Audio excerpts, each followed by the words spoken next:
ಅಶ್ವಿನಿ ಪುನೀತ್ ರಾಜ್ಕುಮಾರ್ ಅವರೇ, ಸಮರ್ಥ ನಾಗಭೂಷಣ್ ಅವರೇ, ಇದೊಂದು ಹೊಸ ಲೋಕಕ್ಕೆ ಚಿತ್ರರಂಗವನ್ನ ತೆಗೆದುಕೊಂಡು ಹೋಗಲಿಕ್ಕೆ ಆಶೀರ್ವಾದ ಮಾಡಲಿಕ್ಕೆ ಬಂದಂತ ಅವರೆಲ್ಲ ಬಂಧುಗಳೇ,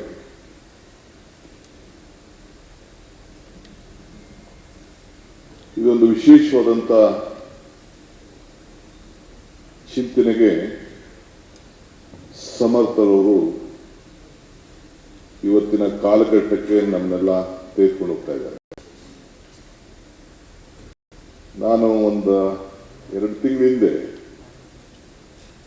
ಟೆಕ್ಸಮಿಟ್ ಪೂರ್ವಭಾವಿ ಸಿಇಒಗಳನ್ನ ನಾನು, ಮುಖ್ಯಮಂತ್ರಿಗಳು ಮತ್ತು ನಮ್ಮ ಪ್ರಿಯಾಂಕ್ ಖರ್ಗೆ ಅವರು ಆಹ್ವಾನಿಸಿದ್ದು. ಇಡೀ ನಮ್ಮ ಭಾರತ ದೇಶದ ಒಂದು 500 ಜನ ಸಿಇಒಗಳು ಬೆಂಗಳೂರಿಗೆ ಬಂದಿದ್ದರು. ಅಲ್ಲಿ ಮಾತಾಡಬೇಕಾದ್ರೆ ಕ್ರಿಶ್ ಗೋಪಾಲಕೃಷ್ಣರವರು ನನ್ನ ಹತ್ರ ಈಗ ನವೆಂಬರ್ 10, 18, 19, 20 ಬೆಂಗಳೂರು ನಗರದಲ್ಲಿ ಒಂದು ದೊಡ್ಡ ಟೆಕ್ ಸಮಿಟ್ ಇದೆ. ಬಹುಶಃ ಅಮೆರಿಕ ಬಿಟ್ರೆ ಇಲ್ಲೇ ಅಂತ ಟೆಕ್ ಸಮಿಟ್ ಆಗ್ತಾ ಇದೆ. ಆಗ ಮಾತಾಡ್ಬೇಕಾದ್ರೆ ಅವ್ರು ಹೇಳಿದ್ರು, ಡಿಕೆ ಇದೊಂದು ದೊಡ್ಡ ಪ್ರಾರಂಭ ಮಾಡಿದ್ದೀರಿ, ಮುಂದಕ್ಕೆ ಈ ಜಗತ್ತಲ್ಲಿ ಉಳ್ಕೊಳ್ಳೋದು ಒಂದೇ ಒಂದು ವಿಚಾರ, ಕಂಪ್ಯೂಟರ್ ಬಂದಾಗ ಉದ್ಯೋಗ ಹೋಗ್ತದೆ ಅಂತೇಳಿ ಬಾಯಿ ಬಂದಾಗೆ ಬೈತಾ ಇದ್ರು. ಈಗ ಮೊಬೈಲ್ ಬಂತು, ಬೇರೆ ಬೇರೆ ಎಲ್ಲ ಹೊಸ ಎಲ್ಲ ಬಂದ್ಬಿಟ್ಟಿದೆ. ಈಗ next AI is the future. So ಎಲ್ಲ ನಮ್ಮಲ್ಲಿ ಬೆಂಗಳೂರು ನಗರದಲ್ಲಿ 25 ಲಕ್ಷ ಇಂಜಿನಿಯರ್ಸ್ ಇದ್ದಾರೆ, ಕಂಪ್ಯೂಟರ್ ಇಂಜಿನಿಯರ್ಸು. ಅದರಲ್ಲಿ ಸುಮಾರು 2 ಲಕ್ಷ ಜನ ಫಾರಿನರ್ಸ್ ಬಂದು ಕೆಲಸ ಮಾಡ್ತಾ ಇದ್ದಾರೆ. ಎಲ್ಲರೂ ಕೂಡ ಆಟೋಮೆಟಿಕ್ ಆಗಿ ಆರ್ಟಿಫಿಷಿಯಲ್ ಇಂಟೆಲಿಜೆನ್ಸ್ ಅಲ್ಲಿ ಕನ್ವರ್ಟ್ ಆದಂತ ಒಂದು ಪರಿಸ್ಥಿತಿ ನಿರ್ಮಾಣ ಆಗ್ತದೆ ಅಂತೇಳಿ ನಮ್ಮ ಇನ್ಫೋಸಿಸ್ನ ಮುಖ್ಯಸ್ಥರಾಗಿದ್ದಂಥ ಕ್ರಿಶ್ ಗೋಪಾಲಕೃಷ್ಣರವರು ನನ್ನ ಹತ್ರ ಹಂಚಿಕೊಂಡ್ರು. ಇದು ನನ್ನ ತಲೆಯಲ್ಲಿತ್ತು. ಸಮರ್ಥ ಅವರವರು ಮತ್ತು ಅಶ್ವಿನಿ ಅವರು ಬಂದು ನನಗೆ ಈ ವಿಚಾರ ತಿಳಿಸಿದಾಗ ಬಹಳ ಸಂತೋಷದಿಂದ ತಕ್ಷಣ ನನಗೆ ಅಲ್ಲಿ ಕನೆಕ್ಟ್ ಆಯಿತು. ನೆಕ್ಸ್ಟ್ ನವೆಂಬರ್ 19ಕ್ಕೆ, 20ಕ್ಕೆ, 18ಕ್ಕೆ ಈ ಕಾರ್ಯಕ್ರಮ ಬೆಂಗಳೂರಲ್ಲಿ ಇಟ್ಕೊಂಡಿದ್ದೇವೆ. ಇವ್ರು ಹೇಳ್ತಾ ಇರೋದು ನೋಡಿದ್ರೆ ಇದರಲ್ಲೇನೋ ಅರ್ಥ ಇದೆ ಅಂತೇಳಿ 2ನೇ ಮಾತಾಡದೆ ನಾನು ಬರ್ತೀನಿ ಅಂತ ಹೇಳಿ ಒಪ್ಕೊಂಡು ಇಲ್ಲಿ ಬಂದು ಈ ಜ್ಯೋತಿನ ಬೆಳೆಸಿದ್ದೇನೆ. ಶುಭಂ ಕರೋತಿ ಕಲ್ಯಾಣಂ ಆರೋಗ್ಯಂ ಧನ ಸಂಪದ ಜ್ಞಾನಶಕ್ತಿ ಸ್ವರೂಪಸ್ಯ ದೀಪ ಜ್ಯೋತಿ ಪ್ರಕಾಶಕಂ. ತಮ್ಮೆಲ್ಲರೂ ಕೂಡ ಮಂಗಳವಾಗಲಿ, ಶುಭವಾಗಲಿ. ಏನು ಅಪ್ಪು ಕತ್ತಲೆಗೆ ಹೋಗಿದ್ದಾನೆ, ಇದ್ರ ಮುಖಾಂತರ ಬೆಳಕಿಗೆ ಬರ್ತಾನೆ ಅನ್ನೋ ಒಂದು ಆತ್ಮವಿಶ್ವಾಸದಿಂದ ಬಂದು ಈ ಜ್ಯೋತಿಯನ್ನು ನಾನಿವತ್ತು ಇಲ್ಲಿ ಬೆಳೆಸಿದ್ದೇನೆ. ನಾನಾದಾಗ ಒಂದು ಮಾತು ಹೇಳ್ತೀನಿ, ಮನುಷ್ಯನ ಹುಟ್ಟು ಆಕಸ್ಮಿಕವಾದ್ದು, ಸಾವು ಅನಿವಾರ್ಯ, ಜನನ ಉಚಿತ, ಮರಣ ಖಚಿತ. ಹುಟ್ಟು ಸಾವಿನ ಮಧ್ಯದಲ್ಲಿ ನಾವು ಏನ್ ಮಾಡ್ತೀವಿ ಅಂತ ಬಹಳ ಮುಖ್ಯವಾದಂತ ವಿಚಾರ. ಮರಕ್ಕೆ ಬೇರು ಎಷ್ಟು ಮುಖ್ಯನೋ ಮನುಷ್ಯನಿಗೆ ನಂಬಿಕೆ ಕೂಡ ಅಷ್ಟೇ ಮುಖ್ಯ. ಅಶ್ವಿನಿರವರು ಹೇಳ್ದಂಗೆ ಹೊಸ ಯುಗಕ್ಕೆ ಹೊಸ ವಿಚಾರವನ್ನ ತೆಗೆದುಕೊಂಡು ಹೋಗ್ಬೇಕು. ನಾನು ಬೆಳೆದು ಬಂದಂತ ಆದಿನ ಬಲಿಷ್ಠವಾಗಿ ಬೆಳೆಸಬೇಕು ಅನ್ನೋದು ಏನು ಪುನೀತ್ ಅವ್ರಿಗೆ ಒಂದು ದೃಢವಾದಂತ ನಂಬಿಕೆ, ಸಂಕಲ್ಪ ಇತ್ತು. ಅದಕ್ಕೆ ಇವತ್ತು ಏನು ಈ ಹ್ಯಾಪ್ ಮಾಡಿದ್ದಾರೆ. ಅವರು ಒಂದು ಮಾತು ಹೇಳಿದ್ರು, ಬಹುಶಃ ಎಷ್ಟು ಜನಕ್ಕೆ ಅರ್ಥ ಆಯ್ತು ಅನ್ನೋದು ಗೊತ್ತಿಲ್ಲ ನನಗೆ. ಈ ಸ್ಯಾಂಡಲ್ವುಡ್ ಚಿತ್ರರಂಗದ ಲೋಕದಲ್ಲಿ ಇರುವಂತ ಎಲ್ಲರಿಗೂ ಕೂಡ ಒಂದು ಜಾಗ ಅಂದ್ರೆ, ನಾನು ಮುಂದಕ್ಕೆ ಏನಾದ್ರು ನಾನು ಆಕ್ಟ್ ಮಾಡಬೇಕು ಅಂತ ಇದ್ರೆ ನಾನಿಲ್ಲಿ ನನ್ನ ಇನ್ಫಾರ್ಮೇಶನ್ ನಾನು ರೆಡಿ ಇದ್ದೀನಿ ಆಕ್ಟ್ ಮಾಡಲಿಕ್ಕೆ ಅಂತ ನಾನು ಒಪ್ಕೊಳ್ಬೋದು ಅಲ್ವಾ, ಇಲ್ಲಿ ಮಾಡ್ಬೋದು. ಸೊ ನಿಮ್ಗೆ ಇಷ್ಟ ಆಯಿತು ಅಂದ್ರೆ ನನ್ನ ಪಿಕಪ್ ಮಾಡ್ಬೋದು, ಕರಿಬೋದು ನನ್ನ. ಬನ್ನಿ ಡಿ ಕೆ ಅವರೇ ಬನ್ನಿ ಆ್ಯಕ್ಟ್ ಮಾಡಿ ಅಂತ ಅಂದ್ಬಿಟ್ಟು ಕರಿಬೋದು. ನಾನು ಸಂಗೀತ ಕಟ್ಟಿ ನೀನು ಆಡ್ಬೇಕಾದ್ರೂ ನೆಕ್ಸ್ಟ್ ಇಲ್ಲಿಗೆ ಬಂದು ಹೇಳ್ಬೋದು ನಾನು ರೆಡಿ ಇದ್ದೀನಿ ಯಾವ್ದಾದ್ರು ಆಡ್ತೀನಿ ಅಂತ ಹೇಳಿ ಸಂಗೀತ ಕಟ್ಟಿನೂ ಇಲ್ಲಿ ಆರ್ಟ್ ಮಾಡ್ಬೋದು. ಅಂದರೆ ಯಾರು ಎಲ್ಲಿ ಹುಡುಕೊಂಡು ಹೋಗುವಂಥ ಸಂದರ್ಭ ಇಲ್ಲ. ಇವತ್ತಿನ ಜಗತ್ತಿನಲ್ಲಿ ಎಲ್ಲ ಕೂಡ ಈ ಆ್ಯಪ್ನಲ್ಲಿ ನನಗೂ ಬಹಳ ಜನ ಬೇರೆ ಬೇರೆ ರಾಜ್ಯದ ಅನೇಕ ಈ ಚಿತ್ರರಂಗದವರೆಲ್ಲ ಪರಿಚಯ ಇದ್ದಾರೆ. ಈ ರೀತಿ ಯಾರು ಆಲೋಚನೆ ಮಾಡಿರಲಿಲ್ಲ. ಈ ಆಲೋಚನೆಯನ್ನ ಸಮರ್ಥರು ಮಾಡಿ ಅದು ನನ್ನ ಸ್ನೇಹಿತನ ಹೆಸರಿನಲ್ಲೇ ಇದನ್ನ ಮಾಡಿರೋದು. ಪುರಂದರದಾಸು ಒಂದ್ ಕಡೆ ಒಂದು ಮಾತು ಹೇಳ್ತಾರೆ, ಇದು ಭಾಗ್ಯ ಇದು ಭಾಗ್ಯ ಇದು ಭಾಗ್ಯವಯ್ಯ ಪದುಮನಾಭನ ಪಾದ ಭಜನೆ ಪರಮ ಸುಖವಯ್ಯ ಅಂತೇಳಿ ಹಂಗೆ ಬಂದು ನಾನು ಅಪ್ಪು ಆ್ಯಪ್ನ ಉದ್ಘಾಟನೆ ಮಾಡಿ ಇದನ್ನು ಪ್ರಾರಂಭ ಮಾಡಿರೋದೇ ಇದು ನನ್ನ ಭಾಗ್ಯ ನನ್ನ ಭಾಗ್ಯ ನನ್ನ ಭಾಗ್ಯ ಅಂತೇಳಿ ನಾನು ಭಾವಿಸ್ಕೊಂಡಿದ್ದೇನೆ. ಹುಟ್ಟು ಸದ್ದಿಲ್ಲದೆ ಆಗ್ತದೆ. ಒಂದು ಮಗು ಬೇಕಾದ್ರೆ ಮಗು ಅಳ್ತಾ ಇರ್ತದೆ, ಸಮಾಜ ನಗ್ತಾ ಇರ್ತಾರೆ, ಖುಷಿ ಪಡ್ತಾ ಇರ್ತಾರೆ.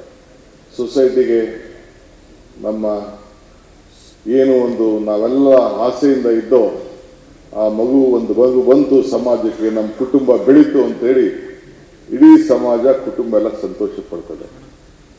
ಅದೇ ಮಗು ಸಾಧನೆ ಮಾಡಿದ್ಮೇಲೆ ಆದರ್ಶದಲ್ಲಿ ಬದುಕಿ ಸಾಧನೆಯನ್ನ ಮಾಡಿದಂಥ ಸಂದರ್ಭದಲ್ಲಿ ಎಲ್ಲರೂ ಕೂಡ ನಾವು ಈಗ ನೋಡಿದ್ದು ಚಿತ್ರದಲ್ಲಿ ಅಪ್ಪು ಸತ್ತಾಗ ಅಪ್ಪು ತನ್ನ ಕೊನೆ ಉಸಿರು ಎಳೆದ ನಂತರ ಸೇರಿದಂಥ ಜನಸಾಗರ, ಆ ನೋವು ನಲಿವು ನೆನಪು ಇವತ್ತು ಕೂಡ ಎಷ್ಟು ಅಭಿಮಾನಿಗಳು ಅವರ ಜೊತೆ ಉಳ್ಕೊಂಡಿದ್ದಾರೆ, ಎಷ್ಟು ಜನ ಹಚ್ಚಾಕೊಂಡಿದ್ದಾರೆ, ಎಷ್ಟು ಜನ ವಿಗ್ರಹಗಳನ್ನ ಮಾಡಿಟ್ಟಿದ್ದಾರೆ, ಎಷ್ಟು ಜನ ಇವತ್ತು ಕೂಡ ಹೆಸರುಗಳು ಇಟ್ಕೊಂಡಿದ್ದಾರೆ. ಕೊನೆಗೆ ನಾವು ಕೂಡ ಸರ್ಕಾರದವರು ನಾನು ಬಲ್ಬನ್ನ LED ಬಲ್ಬ್ ಕರ್ನಾಟಕ ಸರ್ಕಾರಕ್ಕೆ ಹೊಸದಾಗಿ ಇಂಟ್ರೊಡ್ಯೂಸ್ ಮಾಡಿದಾಗ ಬೀದಿ ದೀಪಗಳಿಗೆ ಮನೆಗಳಿಗೆ ಕೊಡಬೇಕು ಅಂತ ಹೇಳಿ ಹೊರಟಾಗ ನನಗೆ ಬಂದಿದ್ದೆ ಅಪ್ಪುರವ್ರ ಕೈಲಿ ಇದನ್ನ ಮಾಡಿಸ್ಬೇಕು ಅಂತೇಳಿ ಮೈಸೂರಲ್ಲಿ ನಾನು ಇದನ್ನ ಪ್ರಾರಂಭ ಮಾಡಿಸಿದೆ, ಹಿಂದೆ ಪವರ್ ಮಿನಿಸ್ಟರ್ ಆಗಿದ್ದಾಗ.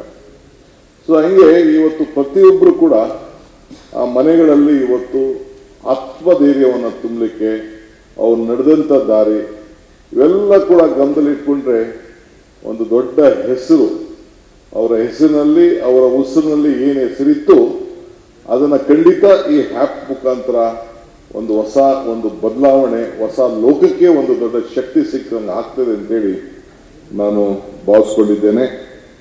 ಇವತ್ತು ಸಮರ್ಥ್ ಅವರು ಅನೇಕ ವಿಚಾರಗಳನ್ನ ಹಂಚಿಕೊಂಡ್ರು, ಅವರ ಭಾವನೆಗಳನ್ನ ತಿಳಿಸಿದ್ರು. ಯಾವ ಲೋಕಕ್ಕೆ ಹೋಗ್ತದೆ ಅಂತೇಳಿ ನನಗಂತೂ ಸಂಪೂರ್ಣವಾಗಿ ನಂಬಿಕೆ ಇದೆ. ಯಾಕೆಂದ್ರೆ ಜಗತ್ತು ಯಾವ ರೀತಿ ಹೋಗ್ತಾ ಇದೆ, ನನಗಂತೂ ಇವತ್ತು ಕಂಪ್ಯೂಟರ್ ಆನ್ ಮಾಡೋಕೆ ಫೋನ್ ಆನ್ ಮಾಡೋದು ಮೆಸೇಜ್ ಕಳಿಸೋದು ಬಿಟ್ರೆ ನಾನು ಅದಕ್ಕೆ ಪ್ರಯೋಗಕ್ಕೆ ಹೋಗ್ಲಿಲ್ಲ. ನನ್ನ ಕಾಲದಲ್ಲಿ ಅದು ಇರಲಿಲ್ಲ. ಈಗೆಲ್ಲ ಕಂಪ್ಯೂಟರ್ ಈಗೂ ಮನೇಲಿ ಇದನ್ನ ಟಿವಿ ಹಾಕ್ಬೇಕಾದ್ರೆ ನಾನು ಹೆಂಡತಿ ಕರಿತೀನಿ, ನಾನು ನನ್ನ ಮಕ್ಕಳನ್ನೇ ಕರಿತೀನಿ. ಟಿವಿ ಆನ್ ಮಾಡೋಕ್ಕೂ ನಂಗೆ ಗೊತ್ತಿಲ್ಲ. ಮೊದಲಾದ್ರೆ ನೇರವಾಗಿ ಹಾಕ್ಬಿಡ್ತಿದ್ದೋ, ಈಗೆಲ್ಲ ಏನೇನೋ ಸಿಸ್ಟಮ್ ಬಂದ್ಬಿಟ್ಟಿದೆ. ಸೊ ಅಷ್ಟು ನಾವೆಲ್ಲ ಇನ್ನೂ ಔಟ್ಡೇಟೆಡ್ ಆಗ್ಬಿಟ್ಟಿದ್ದೀವಿ. ಬಟ್ ಈಗ ಜಗತ್ತು ಬಹಳ ಫಾಸ್ಟ್ ಹೋಗ್ಬಿಟ್ಟಿದೆ. ಪ್ಲೇನ್ಗಳಲ್ಲೂ ನಾವು ನೋಡ್ತಾ ಇದ್ದೀವಿ. ಈಗ ಪ್ಲೇನ್ಗಳಲ್ಲೂ ಕೂಡ ಪ್ರೋಗ್ರಾಮ್ ಫಿಟ್ ಮಾಡಿಸಿದ್ರೆ ಕೂತ್ಕೊಂಡ್ಬಿಟ್ಟಿರ್ತಾರೆ. ನಾನು 2-3 ಸತಿ ಕೂತ್ಕೊಂಡು ನೋಡಿದೆ ಏನು ಮಾಡ್ತಾರೆ ಅಂತ. ಜಸ್ಟ್ ಪ್ರೋಗ್ರಾಮ್ ಫಿಟ್ ಮಾಡಿ ಇಟ್ಬಿಟ್ಟಿರ್ತಾರೆ. ಈಗೆಲ್ಲ ನಾವು ವಾರಗಳೆಲ್ಲ ನಾವು ನೋಡ್ತಾ ಇದ್ದೀವಿ. ಇಲ್ಲಿಂದ ವಿತಿನ್ 1 ಮಿನಿಟ್ 2 ಮಿನಿಟ್ಸ್ ಅಷ್ಟೊತ್ತಿಗೆಲ್ಲ ಇಲ್ಲೇನಾದ್ರು ಬಟನ್ ಅದು ಮಾಡಿದ್ರೆ ಯಾವುದೋ ದೇಶನ ಅಲ್ಲೇ ಹೋಗಿ ಸುಟ್ಬಿಡೋಂಥ ಒಂದು ವ್ಯವಸ್ಥೆ ಇವತ್ತು ಬಂದಿದೆ. ಅಂತ ಹೊಸ ಜಗತ್ತಲ್ಲಿ ಇವತ್ತು ನಾವೆಲ್ಲ ಇದ್ದೇವೆ. ಸೊ ಇದನ್ನ ನಾವು ಈಗ ಆ ಸಂದರ್ಭಕ್ಕೆ ಬಂದದಕ್ಕೆ ಈಗ ನಾವು ಬದಲಾವಣೆ ಆಗಬೇಕು. ನಮ್ಮ ಮನಸ್ಥಿತಿನೂ ಬದಲಾವಣೆ ಆಗಬೇಕು, ನಮ್ಮ ಭಾವನೆಗಳು ಬದಲಾವಣೆ ಆಗಬೇಕು. ಆ ದಿಕ್ಕಿನಲ್ಲಿ ಇವತ್ತೆಲ್ಲ ಮಾಡ್ಕೊಂಡು ಹೋಗ್ತಾ ಇದ್ದೇವೆ. ಆದರೆ ಅಪ್ಪು ಅವರ ಸಾಧನೆ ಮಾಡಿ ಆದರ್ಶದ ಬದುಕು ಖಂಡಿತ ಎಲ್ಲರಿಗೂ ಕೂಡ ಈಗಿನ ಹೊಸ ಜಗತ್ತಿಗೆ ಬೇಕಾಗ್ತದೆ. ನನಗನ್ನಿಸ್ತದೆ ಈಗ ನಾವು ರಾಮಾಯಣ ಮಹಾಭಾರತನ ಗ್ರಂಥ ಇಟ್ಕೊಂಡಿದ್ದೀವಿ. ಬಟ್ ಆ ಗ್ರಂಥ ಇವತ್ತು ಕೂಡ ಸಾಮಾನ್ಯರ ಬದುಕಿಗೆ ಎಲ್ಲ ರಂಗದಲ್ಲೂ, ಒಂದು ಕುಟುಂಬ ಇರ್ಬೋದು, ಒಂದು ರಾಜಕಾರಣ ಇರ್ಬೋದು, ಒಂದು ನೀತಿ ಇರ್ಬೋದು, ರಾಜನೀತಿ ಇರ್ಬೋದು, ಎಲ್ಲರಿಗೂ ಕೂಡ ಆ ಗ್ರಂಥ ಇವತ್ತು ಕೂಡ ಬಹಳ ಉಪಯುಕ್ತವಾಗಿ ವಿವಿಧ ರೀತಿಯಲ್ಲಿ ನಾವು ಬಳಸ್ಕೊಳ್ಳಿಕ್ಕೆ ಒಂದು ಅವಕಾಶ ಆಗ್ತದೆ. ಹಿಂದೆ ಒಂದು 30-40 ವರ್ಷದಿಂದ ರಾಮಾಯಣ ಮಹಾಭಾರತ ಬಂದಾಗ ನಾವೆಲ್ಲ ಟಿವಿಲಿ ಕೂತ್ಕೊಂಡು ಮಕ್ಕಳೆಲ್ಲ ಕೂತ್ಕೊಂಡು 10 ಗಂಟೆಗೆ ಆನ್ ಮಾಡಿಕೊಂಡು ಎಲ್ಲ ತೋರಿಸ್ತಾ ಇದ್ರು, ಬರೀ ದೂರದರ್ಶನದಲ್ಲಿ ನಡೀತಾ ಇತ್ತು. ಈಗ ಅದನ್ನೇ ವಿವಿಧ ರೀತಿಯಲ್ಲಿ ಮೇಕಪ್ ಮಾಡ್ತಾ ಇದ್ದಾರೆ. ಬಟ್ ವಿಚಾರ ಆಚಾರ ಎರಡೂ ಒಂದೇ, ಏನು ಬದಲಾವಣೆ ಮಾಡಕ್ ಆಗ್ತಾರ. ಹಂಗೆ ಇವತ್ತು ಅಪ್ಪು ಅವರ ಹೆಸರಿನಲ್ಲಿ ಏನು ಈ ಆ್ಯಪ್ಗಳು ಇಷ್ಟೆಲ್ಲ ಆಗ್ತಾ ಇದೆ, ಚೋಟಾ ಅಪ್ಪು, PRK, ನಾನ್ ಕಂಡ ಅಪ್ಪು, ಅಪ್ಪು ಫಿಟ್ನೆಸ್, ಇವೆಲ್ಲ ಏನೇನು ಹೊಸ ಹೆಸರಿನಲ್ಲಿ ಇವತ್ತೆಲ್ಲ ಬರ್ತಾ ಇದೆ. ಅದು ರಾಮಾಯಣ ಮಹಾಭಾರತದ ಗ್ರಂಥದ ತರ ಈ ಒಂದು ಅಪ್ಪುರವರು ಮಾಡಿದಂಥ ಸಾಧನೆ, ಉಳಿಸ್ಕೊಂಡಂಥ ಹೆಸರು ಇವತ್ತು ಶಾಶ್ವತವಾಗಿ ಮುಂದುವರಿತದೆ ಅನ್ನೋದು ನನಗೆ ಸಂಪೂರ್ಣವಾದ ನಂಬಿಕೆ ಇದೆ. ಆ ನಿಟ್ಟಿನಲ್ಲಿ ಬಹಳ ಸಂತೋಷದಿಂದ ನಾನು ಇದನ್ನು ಬಂದು ಜ್ಯೋತಿಯನ್ನು ಬೆಳೆಸಿದ್ದೇನೆ, ಉದ್ಘಾಟನೆಯನ್ನು ಮಾಡಿದ್ದೇನೆ. ದೇವರು ನಮಗೆ ಕೊಟ್ಟಿರೋದು 2 ಆಯ್ಕೆ, ಒಂದು ಕೊಟ್ಟು ಹೋಗುವುದು, ಇನ್ನೊಂದು ಬಿಟ್ಟು ಹೋಗುವುದು. ಅವರು ಸಮಾಜಕ್ಕೆ ಕೊಟ್ಟು ಇದ್ದಾರೆ, ಬಿಟ್ಟು ಹೋಗಿದ್ದಾರೆ. ಸೊ ಅದು ಖಂಡಿತ ಇದು ಉಳ್ಕೊಳ್ತದೆ ಅಂತೇಳಿ ದೇವರು ನಮಗೆ ವರನೂ ಕೊಡುವುದಿಲ್ಲ, ಶಾಪನೂ ಕೊಡುವುದಿಲ್ಲ, ಅವಕಾಶ ಮಾತ್ರ ಕೊಡ್ತಾನೆ. ಆ ಕೊಟ್ಟಂತ ಅವಕಾಶದಲ್ಲಿ ನಿಜವಾಗ್ಲೂ ಇದ್ದಂಥ ವಯಸ್ಸಿನಲ್ಲಿ ಯಾರ್ದೂ ಅಲ್ಲ, ಸಾವು ಹೇಳ್ತೀನಲ್ಲ, ಯಾರ ಕೈಲೂ ಇಲ್ಲ. ನನಗೊಂದು ಸಂದರ್ಭ, ನನಗೂ ಅಪ್ಪಗೂ ಒಂದು 15 ವರ್ಷ, ನಾನು ಅವರು ಇಬ್ಬರು ಒಟ್ಟಿಗೆ ಅಕ್ಕಪಕ್ಕ ಮನೇಲಿದ್ರು, ಒಂದೇ ಜಿಮ್ಗೆ ಹೋಗ್ತಾ ಇದ್ದೋ, ಒಳ್ಳೆ ಸ್ನೇಹಿತ, ಗೊತ್ತಿದೆ ನನಗೆ. ಅಂದ್ರೆ ಏನು ಮಾಡ್ತೀರಿ, ಆತನ ಕೈಲಿ ಏನು ಇರಲಿಲ್ಲ, ಸಂದರ್ಭ ಆಗಿತ್ತು. ಆದರೆ ಕೊನೆ ನಿಮಿಷ ಆ ಧರ್ಮಪತಿ ಜೊತೆಲಿ ಕರ್ಕೊಂಡು ಆ ನೋವನ್ನು ಹಾಸ್ಪಿಟ್ಲ್ ಹೋಗುವಂಥ ಸಂದರ್ಭಕ್ಕೆ ಹಿಂಗೆ ಆಯಿತು ಅಂತೇಳಿ ನನ್ನ ಏನು ಟ್ರೈನರ್, ಔಟ್ ಟ್ರೈನರ್ ಎಲ್ಲ ಜೊತೆ ಇದ್ದ, ಒಟ್ಟಿಗೆ ಇದ್ದ, ನಂಗೆ ಹಿಂಗೆ ಆಯಿತು ಅಂತ ತಿಳಿಸ್ದ. ಸೊ ಹಂಗೆ ಈ ಸಮಾಜಕ್ಕೆ ಒಂದು ದೊಡ್ಡ ಕೊಡುಗೆಯನ್ನು ಚಿಕ್ಕ ವಯಸ್ಸಿನಲ್ಲಿ ಕೊಟ್ಟು ಹೋಗಿದ್ದಾರೆ. ನಾನು ರಾಜಕೀಯಕ್ಕೆ ಇಳಿಬೇಕು ಅಂತ ಬೇಕಾದಷ್ಟು ಪ್ರಯತ್ನ ಮಾಡಿದೆ, ಬೇಕಾದಷ್ಟು ಚಾಕ್ಲೇಟ್ ಕೊಟ್ಟೆ, ಏನೇನೋ ಮಾಡಿದೆ. ನನ್ನ ಚಾಕ್ಲೇಟ್ಗೆ ಯಾವುದಕ್ಕೂ ಒಪ್ಪಲಿಲ್ಲ ಅವರು. ಅಶ್ವಿನಿಗೂ ಕರೆದೆ, ಬಾಮ್ಮ ನೀನಾರು ಏನಾದ್ರು ಮಾಡು ಅಂತ. ಆಕೆನೂ ಕೂಡ ಹೆಣ್ಮಗಳು, ನನ್ನ ಸೋದರಿ, ಇಲ್ಲ ಅಣ್ಣ, ನಮ್ಮ ಯಜಮಾನರು ಯಾವ ಹೆಜ್ಜೆ ಇಟ್ಟರು, ನಮ್ಮ ಫ್ಯಾಮಿಲಿ ಏನು ಹೆಜ್ಜೆ ಇಟ್ಟು ಅದೇ ಹೆಜ್ಜೆನ ನಾನು ಇಟ್ಕೊಂಡು ಹೋಗ್ತೀನಿ ಅಂತ ಹೇಳಿ ಆಕೆನೂ ಕೂಡ, ನಾನು ಸಮಾಜ ರಾಜಕಾರಣಕ್ಕೆ ಬರೋದು ಬೇಡ, ಬಟ್ ಸಮಾಜ ಲೋಕದಲ್ಲಿ ಇರಬೇಕು ಅಂತೇಳಿ ನಾನು ಕೂಡ ಒಂದು ರಿಕ್ವೆಸ್ಟ್ ಮಾಡಿದೆ. ಯಾರಿಗೂ ಹೇಳ್ದೆ, ಎಲ್ಲೂ ಡಿಸ್ಕ್ಲೋಸ್ ಮಾಡಿರಲಿಲ್ಲ. ಇದು ಇವತ್ತು ಅನಿವಾರ್ಯತೆಯಿಂದ ಹೇಳ್ಬೇಕಾದಂಥ ಪರಿಸ್ಥಿತಿ ಬಂತು. ಸೊ ಹಂಗೆ ಇವತ್ತು ಅಪ್ಪುರವರು, ಇವತ್ತು ನಾವು ಮುಂದಿನ ಪೀಳಿಗೆ ಅವ್ರನ್ನ ನೆನೆಸ್ಕೊಳ್ಬೇಕು. ಹೆಂಗೆ ನಾವು ರಾಮಾಯಣ ಮಹಾಭಾರತ ಗ್ರಂಥನ ನಾವು ಬೆಳೆಸ್ಕೊಂಡು ಪ್ರತಿಯೊಂದು ಯಶಸ್ಸಿನ ಒಂದೊಂದು ಪಾತ್ರದ ಯಶಸ್ಸನ್ನು ನಾವು ನೆನೆಸ್ಕೊಳ್ತೀವಿ, ಹಂಗೆ ಇವತ್ತು ರಾಜ್ಕುಮಾರ್ ಅವ್ರನ್ನು ಕೂಡ ನಾವು ನೆನೆಸ್ಕೊಳ್ತಾ ಇರ್ತೀವಿ ಪ್ರತಿಯೊಂದರಲ್ಲೂ. ನಾನು ಈ ಟೂರಿಂಗ್ ಟ್ಯಾಕಿಸ್ ಮಾಡಿದ್ದೆ, ಒಂದು 3 ಟೂರಿಂಗ್ ಟ್ಯಾಕಿಸ್ ನಮ್ಮೂರಲ್ಲಿ ಇತ್ತು, ಬೆಂಗಳೂರು ಇತ್ತು, 4 ಇತ್ತು, ತಿರ್ಗಾ 5 ಆಯಿತು. ಆಗೆಲ್ಲ ಹೋಗ್ಬಿಡ್ತು ಬಿಡಿ, ಈಗ ಟೂರಿಂಗ್ ಟ್ಯಾಕಿಸ್ಗಳೆಲ್ಲ ಹೋಗ್ಬಿಟ್ಟು. ಆಗ ಅತಿ ಹೆಚ್ಚಿಗೆ ಜಾಸ್ತಿ ಹೊಡಿದಪ್ಪ ಅಂದರೆ ನಮ್ಮಲ್ಲಿ ಸತ್ಯ ಹರಿಶ್ಚಂದ್ರ. ನಾನು ಮದುವೆ ಮಾಡ್ಕೊಂಡ್ಮೇಲೆ ನನ್ನ ಹೆಂಡತಿನ ಮೈಸೂರಲ್ಲಿ ಸತ್ಯ ಹರಿಶ್ಚಂದ್ರ ನೋಡಿಸಕ್ಕೆ ಕರ್ಕೊಂಡು ಹೋಗಿದ್ದೆ. ನೋಡು ಯಾವ ರೀತಿ ನಟನೆ ಇದೆ, ಚಿತ್ರದ ಮೊರಾಲಿಟಿ ಏನಿದೆ ಅಂತೇಳಿ ನನ್ನ ಹೊಸದಾಗಿ ಮದುವೆ ಮಾಡ್ಕೊಂಡಾಗ ನನ್ನ ಹೆಂಡತಿನ ಮೈಸೂರಲ್ಲಿ ಕರ್ಕೊಂಡು ಹೋಗಿದ್ದೆ. ಎಲ್ಲರೂ ನಮ್ಮ ಮಾವನ ಮನೆಯವರೆಲ್ಲ ಏನು ಈ ಸಿನಿಮಾಗೆ ಕರ್ಕೊಂಡು ಹೋಗ್ತಾವನಲ್ಲ ಅಂತ ಆಶ್ಚರ್ಯ ಪಡ್ತಾರೆ. ಸೊ ಒಂದು ಹಾಕಿದ್ರೆ ಒಂದೊಂದ್ಸತಿ 15 ದಿನ ನನ್ನ ಇದರಿಂದ ತೆಗೀತಿರ್ಲಿಲ್ಲ, ನನ್ನ ಟೂರಿಂಗ್ ಟ್ಯಾಕಿಸಿಂದ. ಆ ರೀತಿ ರಾಜ್ಕುಮಾರ್ ಅವರ ಭಾವನೆ, ಪ್ರತಿಯೊಂದು ವಿಚಾರ, ಅವರ ಆ್ಯಕ್ಟಿಂಗು, ಎಮೋಷನಲ್ ಇದು ಎಲ್ಲ ಕೂಡ ಪ್ರತಿಯೊಂದು ಕೂಡ ಭಾಳ ಸೆಲೆಕ್ಟ್ ಮಾಡಿಕೊಂಡು ಅವರು ಮಾಡ್ತಿದ್ದಂಥದ್ದನ್ನು ಕೂಡ ನಾವೆಲ್ಲ ಗಮನಿಸಿದ್ದೇವೆ. ಈಗ ಬಿಡಿ, ನಾನು ಎಷ್ಟೋ ದೂರ ಇರಬೇಕು ಅಂತ ಅಂದ್ರೂ ಕೂಡ ನನ್ನಿಂದ ದೂರ ಇರೋಕ್ಕಾಗ್ತಲ್ಲ. ಈ ಕೊನೆಗೆ ಅಲ್ಟಿಮೇಟ್ಲಿ ಸ್ಕ್ರೀನ್ಗಳಿದೆ, ಒಂದು 23 ಸ್ಕ್ರೀನ್ ಈಗ ಇವತ್ತು ಇದೆ.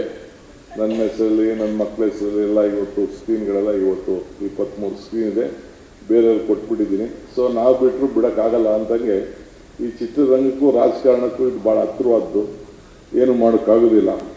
ಸೊ ಇವತ್ತು ತಾಯಿನ ನೆನೆಸ್ಕೊಂಡಂಗೆ ಇವತ್ತು ಅನೇಕರು ಅಪ್ಪುರವ್ರನ್ನ ನೆನಪು ಮಾಡ್ಕೊಂಡದ್ದನ್ನು ನಾನು ಸ್ನೇಹಿತರುಗಳು, ಯುವಕರು ಆ ಭಾವನೆ, ಆ ತಾಯಿಯರು ಕಣ್ಣೀರು ಹಾಕಿದ್ದು ಕೇಳ್ತಾ ಇರ್ತೀನಿ ನಾನು. ಸೊ ಅಮ್ಮನ ನೆನಪು ಪ್ರೀತಿಯ ಮೂಲ, ಗುರುವಿನ ನೆನಪು ಜ್ಞಾನವ ಮೂಲ, ದೇವರ ನೆನಪು ಭಕ್ತಿಯ ಮೂಲ, ಈ 3ರ ನೆನಪು ಮನುಷ್ಯತ್ವ ಮೂಲ, ಮನುಷ್ಯತ್ವ ಮೋಕ್ಷಕ್ಕೆ ಮೂಲ.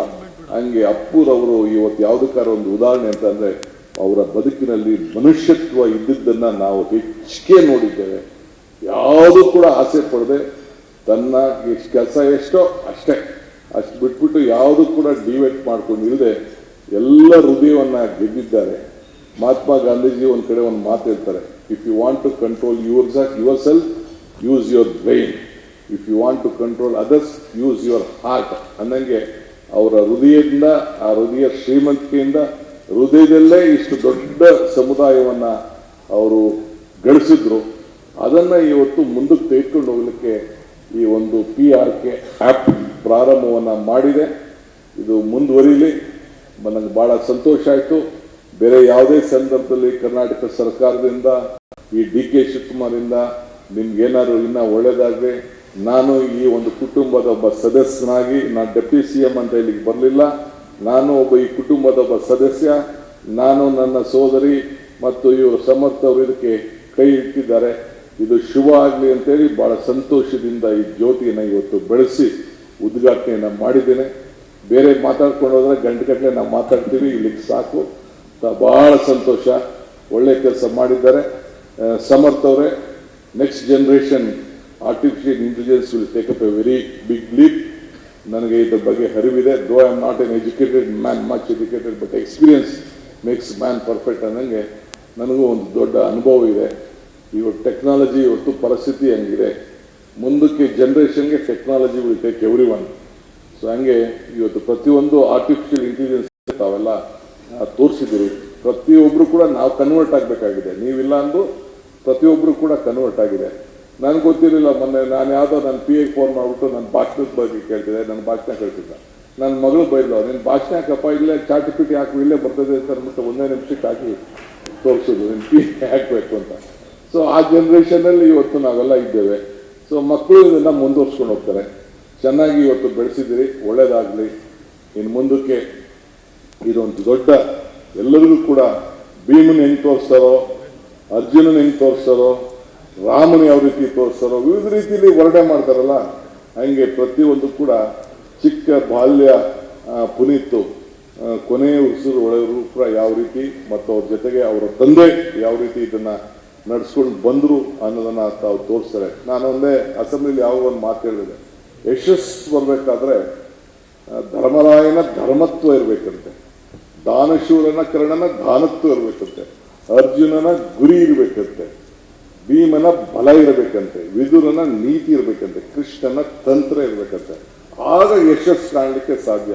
ಹಂಗೆ ಪ್ರತಿಯೊಂದು ವ್ಯಕ್ತಿತ್ವದಲ್ಲೂ ಕೂಡ ಈ ಕುಟುಂಬ, ರಾಜ್ಕುಮಾರ್ ಅವರ ಕುಟುಂಬ ಪ್ರತಿಯೊಬ್ಬ ಸಂದರ್ಭದಲ್ಲೂ ಕೂಡ ಒಂದೊಂದು ಪಾತ್ರ ಅಷ್ಟು ಅಚ್ಚುಕಟ್ಟಾಗಿ ಮಾಡಿ ಇವತ್ತು ಇಡೀ ರಾಜ್ಯಕ್ಕೆ ಒಂದು ದೊಡ್ಡ ಹೆಸರನ್ನ ಪಡ್ಕೊಂಡು ಯಶಸ್ಸಾಗಿ ಬಹಳ ಅಜಾಮರವಾಗಿ ಅವರ ಹೆಸರು ಶಾಶ್ವತವಾಗಿ ಉಳಿಯೋ ರೀತಿಯಲ್ಲಿ ಈ ಒಂದು ಸಮಾಜಕ್ಕೆ ಒಂದು ದೊಡ್ಡ ಸ್ಟ್ಯಾಂಡ್ವುಡ್ಗೆಲ್ಲ ಕನ್ನಡ ಲೋಕಕ್ಕೆ ಒಂದು ಕೊಟ್ಟಿದ್ದಾರೆ.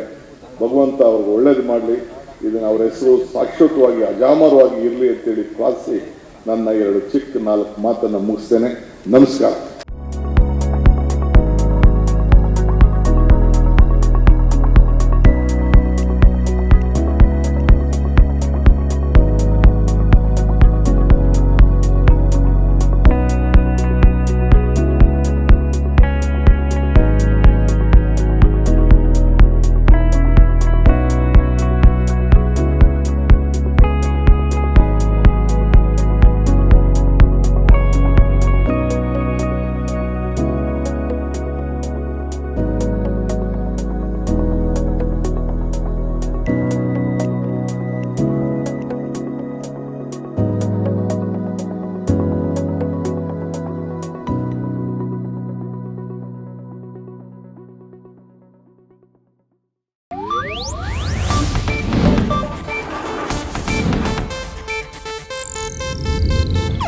ಇದು ಏಷ್ಯಾನೆಟ್ ನ್ಯೂಸ್ ನೆಟ್ವರ್ಕ್ ಪ್ರಸ್ತುತಿ.